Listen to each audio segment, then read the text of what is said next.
Hello guys, welcome back to another chess video. This is Amit here, and today I'll be showing you all the solution of the puzzle which I had given yesterday. Consider the above position wherein the king is actually tied up in the center. It's actually not tied up, it has four diagonally opposite squares, which is these four squares for it to move. So and if you see this position, one of the move which comes to white's mind is king here, because if king goes here, then knight gives a discovered double check and it's a checkmate, because king cannot move here or here or here or here or here or here, so it's a checkmate. But if king comes to c4, then king moves to f3 and white cannot actually checkmate in 2, because if he gives check here, then king comes to e2 and it's a long process and it won't be checkmated in 2. So here black has just 3 pawns and white has majority of the pieces hovering over the black king.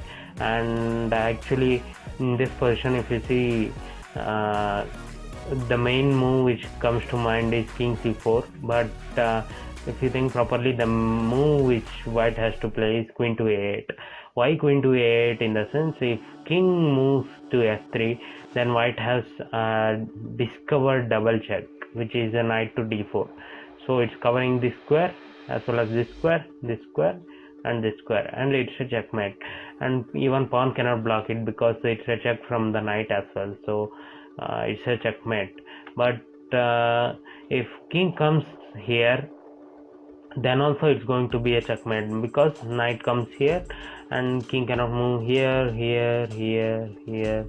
or here, and it's a checkmate, because here white knights are playing a major role in preventing the black from escaping off to the squares. So if king e3, it's a checkmate. But if f5, then as I showed you before, knight to d4 is a mate. Knight to b4 is a mate, because king cannot come here or here or here, so it's a checkmate.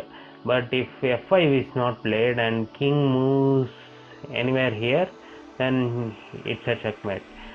But if king moves here, then knight to d8, you have to see this move, knight to d8, which is a checkmate. Knight guards the c6 and the e6 square, and it's a checkmate. So, and also if I think I have covered all of the moves. One is king to f3 and knight d4 is a mate, and the other is if king to f5, then knight check is a mate, and if king here, knight to d8 is a mate, and if king comes to d3, then knight comes to d4 and it's a mate. Here you can see that in all the 4 squares where the king can move, the only piece which is guarding the square, one piece is guarding the square and the other piece is attacking and giving check. Here queen is attacking and knight is guarding this and this, and here knight is guarding this and this, and bishop is giving check. And here knight is giving check and queen is attacking, and here both knight and the bishop are giving check and it's a checkmate. So this way you can calculate and find out the winning move for white. Hope you like this video. If you like this video, don't forget to like, share and subscribe to my channel, and if you are not subscribed yet, please subscribe. And I'll be giving out another puzzle. Hope you solve it. If you solve it, please respond in the comment section. Thank you.